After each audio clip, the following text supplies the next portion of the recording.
Fine, I'll go it alone. Just like Meghan Markle and Prince Harry. Brian, this is a terrible idea. We could change the course of history. You always say that, but doesn't history pretty much suck? I mean, the Crusades, Hitler, Prince Harry marrying Meghan Markle. Again? Oh, like all of your wives are so much better. Sir, your millions from Netflix for no one knows what. Put it with the rest of them. Oh, Harry, I just found out you had a son. Congratulations, old man. Daughter, but thank you. Son, and you didn't just find out. Babe, time to do our daily $250,000 sponsored Instagram post for Del Taco. I knew it was a boy. I just forgot. Please, just let me be annoyed.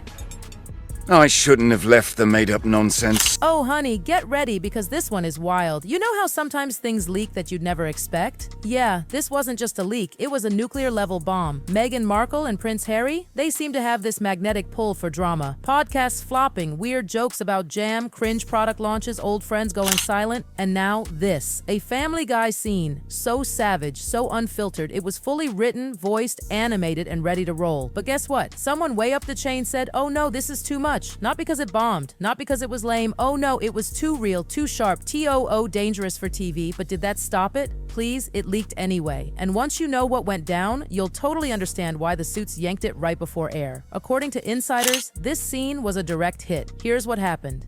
Offered to keep the wax figures of Harry and Meghan safe. Yeah, that's correct. I would just like to say that I'm definitely not using the wax figures for sex stuff. What did he say? Picture this. A cartoon Hollywood garden party. Sun beaming, champagne flutes clinking, those big floppy hats everyone pretends are classy, and the fakest small talk you can imagine. Meghan? She's floating around like a goddess on a mission. She's glowing. But that smile? Just a bit too intense. And she's working that crowd hard. Why? She's pushing her new wine like it's the cure to sadness itself. You know the one, As Rosé, the same overpriced bottle that got clowned online for being a generic private label wine in a fancy wrapper. She's selling it like it's bottled empowerment, but it gets worse.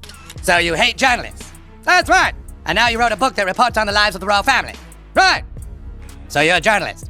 She's doing the whole pitch. Everyone's sipping, everyone's smiling, but it's giving fake. One guest actually calls the wine empowering. Another says it tastes like feminine resilience. Stop. It's peak cringe. Everyone is pretending it's fabulous, except one person. Harry. Oh God, Harry.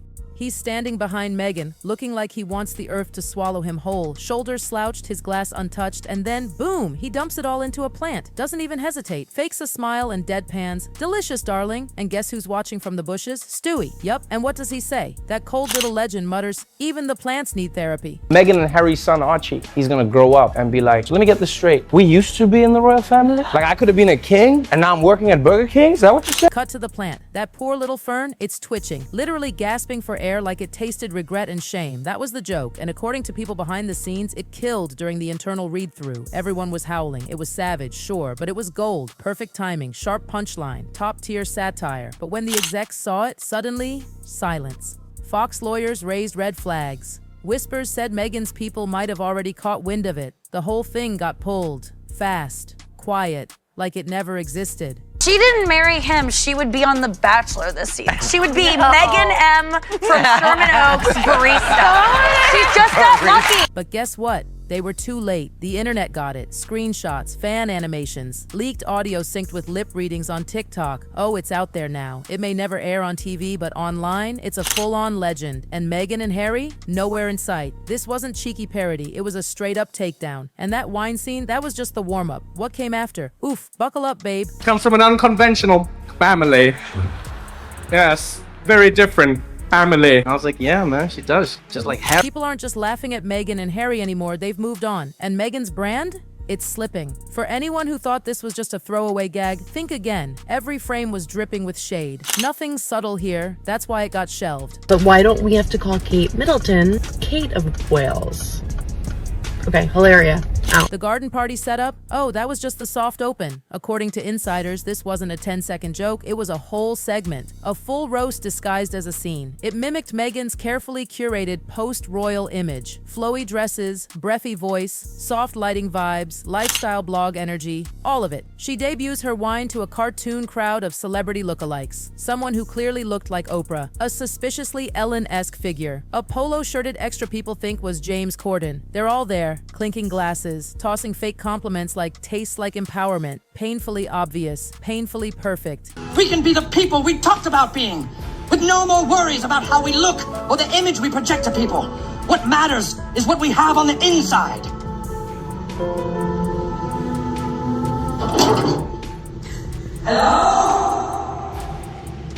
And just when you think the cringe has peaked, Harry quietly dumps his wine into that plant. Delicious, darling. His face says it all. Done. The exhaustion, the fake joy, the unspoken regret. It screamed obligation. And then, Stewie pops out from behind the hedge, deadpan, watches the wine hit the soil, and drops the killer line again. Even the plants need therapy. The fern slumps, visibly traumatized, like it just saw Harry's soul. Honestly, genius. But apparently the sketch never made it to test audiences. It didn't need to. Half the team thought it was their boldest work in years. The other half, worried, too personal, too direct, and that's the issue. It's been several months now since our beloved Queen has died. Our Canadians are finding it hard to go on. All Canadians, that is, except for our first guest, the Prince and his wife. Meghan and Harry, they used to be untouchable. Oprah interview, sympathy, Netflix series, curiosity. But this cartoon nailed the cultural vibe. People aren't empathizing anymore, they're laughing. And not with them. When Family Guy goes that hard, it's because the tide has already turned. Nutrition is important, so Perkins makes me a bacon sandwich in case Megs has made another one of her rank smoothies. Wow, Harry, people don't know how tough you got. Now here's where it gets even messier. Once that clip slipped through the cracks, chaos erupted behind the scenes. The Family Guy writers, furious. They fought to keep that sketch alive. According to sources in the writer's room, they knew what they were doing. They expected complaints, maybe a few tweaks, but a full deletion? That was never in the plan. They had backup jokes ready, different punchlines, even softened versions. But nope, upper execs said, cut the whole thing. No edits, just erase it. And everyone on the creative side was like, what just happened? At first, the writers figured this was just another boring legal check. I mean, the scene had already passed through normal approvals, just needed a few notes, maybe some line polishing. Nothing seemed off. But then, that rough cut featuring the garden party scene, it started making its way to network execs, and the energy in the room just collapsed. One producer even called it too hot to air. And if you're in TV, you know that means trouble. Too hot to air equals two things. Advertisers will bail. Lawyers smell a lawsuit coming. And in this case, it felt like both. Then came the whispers. Meghan's legal team allegedly already saw the animatic. That's all it took. The panic button was smashed. Writers versus legal, creatives versus PR. It was war inside Fox. The writers weren't backing down. This is satire, they shouted, protected under free speech. They referenced South Park, old Family Guy roasts of politicians, even full musical numbers making fun of entire countries. Their point? We tore into Tom Cruise and survived. Why can't we touch Meghan and Harry? But the response? Chilling. It wasn't about what they could do, it was about timing. One Fox exec allegedly said airing the sketch now, right as Meghan was launching her wine brand, would look like a deliberate attack on her business, not just her image. That's the kind of move that triggers headlines like Meghan Markle sues Fox, Meghan Markle versus Family Guy, cartoon lawsuit drama explodes. And let's be real, advertisers want no part of that. And then came the next layer, the unspoken fear. What if Meghan and Harry went back into victim mode? Cue the accusations, bullying, harassment, even racism. All it takes is one interview and suddenly the sketch goes from comedy gold to nuclear fallout. So yeah, Fox folded. As one writer put it, they bailed before the punchline even aired. Seen?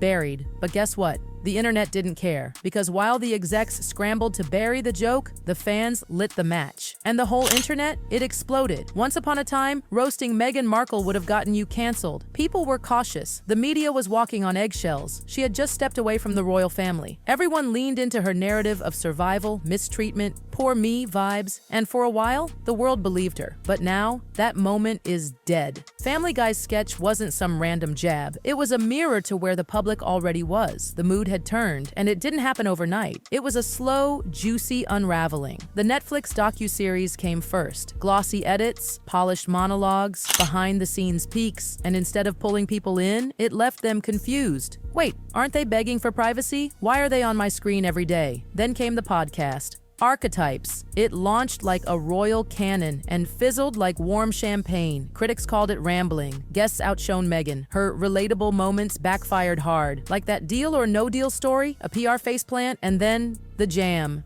Yes, the jam. A tiny jar of strawberry preserve, handwritten notes, twine, very Pinterest chic. meant to feel rustic, elegant, intimate. But what did the internet do? Ripped it apart, mocked the name, laughed at the tone, memes flew. The brand launch was DOA. So when Family Guy threw the first punch, they weren't punching up, they were echoing the vibe online. Back to Family Guy, the moment they drew Meghan grinning with that wine, trying to sell it with that too-perfect smile while cartoon celebrities fake gushed over how feminine and soulful it wasn't just satire, it was a mirror to the cringe we've all been watching unfold in real life. The writers didn't make this up out of thin air. They were reacting to the reality. Meghan pushing rosé like she's launching Goop 2.0, and Harry looking like a hostage at his own product launch. And that moment, the pour into the plant, that was the mic drop. That single action spoke louder than any line. He wasn't just rejecting the wine, he was rejecting the entire vibe, the fake, the forced, the filtered fairy tale. Then came Stewie's killer line, even the plants need therapy, and boom, the whole internet felt it because we've all seen that moment when someone is clearly checked out but still going through the motions. And Harry, in that animation, he wasn't parody, he was portraiture. People online said, "This isn't a roast, this is a cry for help." And Meghan? She looked like a brand ambassador trapped in a Hallmark fever dream. Everyone sipping fake smiles, everyone pretending. That's what made it brutal. It wasn't over the top, it was too real. And by the time this sketch leaked, it didn't just mock Meghan and Harry, it framed them. As disconnected, as tryhards, as people so obsessed with crafting an image, they forgot what real connection even looks like. And then came the silence. And honey, let me tell you, that silence was loud. Meghan and Harry didn't say a word. No statement, no tweet, no legal letter, yet. But according to insiders in Montecito, behind closed doors, it was chaos. Meghan was livid, not just because she was mocked, but because her wine, the thing she'd been quietly building as a prestige brand, had just become a punchline. A cartoon punchline. And the internet was looping it on TikTok like it was the new Barbie trailer. And Harry, according to one staffer who allegedly overheard a morning meeting, he just slumped, looked down, muttered something like, "It's never going to stop, is it?" Oof. No outburst, no anger, just defeat. That was the real quote that broke people, because it sounded like a man who knows the PR storm will never end. Crisis PR teams were called. The name Sunshine Sacks came up, a powerhouse agency they had previously used but had since parted with. That didn't stop the frantic outreach. People were calling old allies, legal teams, industry insiders, begging to shut it down. But here's the kicker. You can't unleak a joke, you can't delete memes, you can't kill TikTok stitches, you can't copyright a cartoon that never aired but lives on in blurry screen grabs and fan animations. So now what? Fox execs? Radio silent. The writers? Still furious. And the Sussexes? Drowning in a silence that feels less like grace and more like surrender. This moment isn't about whether the sketch was too far. It's about the shift in how the public sees Meghan and Harry. They were once cultural icons. Now, they're targets for satire. Even worse, they're safe to mock now. That's the real burn. When Family Guy writers think you're no longer risky to joke about, when they think there's no power left to offend, that's when you know the industry has moved on. The relevance is gone. The awe, the shine, the how dare you mock them fear, it's just not there anymore. And you know what that means? The punchline landed. Not because it was brutal, but because it was true, and no amount of branding, wine labels, or handwritten jam notes can change that. Even the plants need therapy. The plants need therapy.